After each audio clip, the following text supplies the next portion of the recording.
నమస్తే, నా పేరు శివాజీ.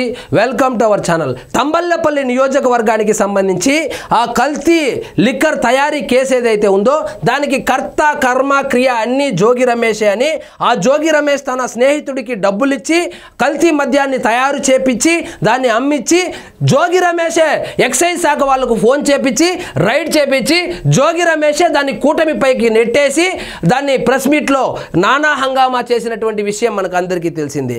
ఆయన ప్రెస్ మీట్ పెట్టి ఏం చెప్తాడు, నాకు ఆ జనార్దన్ రావు ఎవరో తెలియదు, జనార్దన్ రావు వాళ్ళ తాతగారు మా ఊర్లో మా వీధిలో ఆ శివర్లో ఆడ ఉండేవాళ్ళు, వాళ్ళ తాతను ఒకసారి ఎప్పుడో చూసినట్లున్నాను, అంతేగాని జనార్దన్ రావు నాకెవరో తెలియదు అని చెప్పి మొన్నెప్పుడో ఒక ప్రెస్ మీట్లో చెప్పడం జరిగింది. కానీ ఇప్పుడు ఈ ఫోటోలు అయితే రిలీజ్ అయ్యాయి.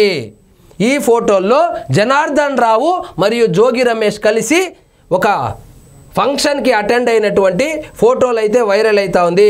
ఇప్పుడు మన జోగి రమేష్ వచ్చి ఏం చెప్తాడు, నేను బీసీ బిడ్డను, బీసీ బిడ్డ రాజకీయాల్లో ఎదిగిపోతా ఉంటే ఓర్వలేక చంద్రబాబు నాయుడు గారు రాజకీయ కుట్రలో భాగంగా ఏఐలో పిక్స్ డెవలప్ చేసినాడు, మార్ఫింగ్ చేసినాడు అని చెప్తాడు. సో ఈ ఏఐ లేదు, మొత్తం అడ్డంగా దొరికేశాడు. మొన్నటికి మొన్న వాట్సాప్ చాటింగ్లో దొరికాడు, అంతకుముందు బ్యాంక్ ట్రాన్సాక్షన్లో దొరికాడు. సో మొత్తానికి ఆంధ్రప్రదేశ్లో జరిగినటువంటి ఈ నకిలీ దందా ఏదైతే ఉందో, నకిలీ మద్యం తయారీ కేసులో పీకల్ లోతులో మునిగిపోయాడు ఈ జోగి రమేష్. సో జోగి రమేష్కి సంబంధించి ఈ ఫోటోలు అయితే ఇప్పుడు సోషల్ మీడియాగా వైరల్ అవుతుంది. ఆయన ఆ జనార్దన్ రావు ఎవరైతే ఉన్నారో ఆ లిక్కర్ తయారీలో, ఆ కల్తీ లిక్కర్ తయారీలో A1గా ఉన్నటువంటి జనార్దన్ రావు చాలా సన్నిహితంగా ఉన్నటువంటి ఫోటోలు అయితే సోషల్ మీడియా వేదికగా వైరల్ అవుతుంది.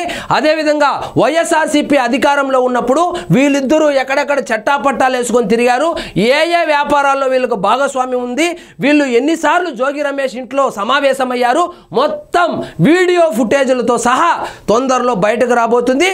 ఈ జోగి రమేష్ని అయితే అరెస్ట్ చేయబోతున్నారనేటువంటి వార్తలు కూడా వస్తుంది. సో ఏం ఆధారాలు లేదు, ఆయన ఎవరో నాకు తెలియదు, జనార్దన్ రావు అనే వ్యక్తి అప్పుడెప్పుడో చిన్నప్పుడు చూసినట్టు గుర్తు, తర్వాత మాకు పరిచయమే లేదన్నారు కదా. జనార్దన్ రావు అంటే నీ పక్కన కూర్చొని ఉన్నట్టు మీరిద్దరు క్లోజ్గా వెళ్ళి యాపిల్ తింటా ఉన్నారు కదా, అతని పేరే జనార్దన్ రావు. అతనే A1గా ఈ ఆంధ్రప్రదేశ్లో జరిగినటువంటి నకిలీ మద్యం తయారీ కేసులో A1గా నిందితుడుగా ఉన్నాడు. ఆయనే నీ పేరు చెప్పింది, ఆయనకే మీరు 3 కోట్ల రూపాయలు ఇస్తానని చెప్పి మభ్యపెట్టి నకిలీ మద్యం తయారు చేయించి అమ్మించి మీరు ఎక్సైజ్ శాఖకు మీరు సమాచారం ఇస్తే పాపం అభం శుభం తెలియనటువంటి మీ స్నేహితుడు, ప్రాణ స్నేహితుడు, మీ షెడ్డీ దోస్తు బుక్ అయ్యాడు. ఆ 3 కోట్లు ఎటుపోయినా పోయా, మీకు ఏమీ సంబంధం లేనప్పుడు జనార్దన్ రావు గారికి A1గా ఉన్నటువంటి జనార్దన్ రావుకి లీగల్ సపోర్ట్ ఇస్తా ఉండేది కూడా జోగి రమేష్కి సంబంధించినటువంటి వాళ్ళే అనేటువంటి వార్తలు కూడా వస్తుంది.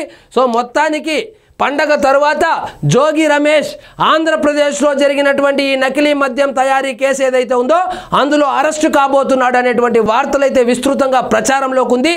సో సరైన ఆధారాల కోసము పగడ్బందీ ప్రణాళికతో అన్ని ఆధారాలు సేకరించిన తర్వాత జోగి రమేష్ని అరెస్టు చేయబోతున్నారనేటువంటి వార్తలు అయితే వస్తుంది. చూద్దాం మరి ఏం జరుగుతుందో ఈ కేసులో. సో ఇదండి ఈరోజు మన టాపిక్. మీకు ఈ వీడియో నచ్చినట్లయితే లైక్ చేయండి, షేర్ చేయండి, ఛానల్ మాత్రం సబ్స్క్రైబ్ చేసుకోవడం మర్చిపోవద్దు.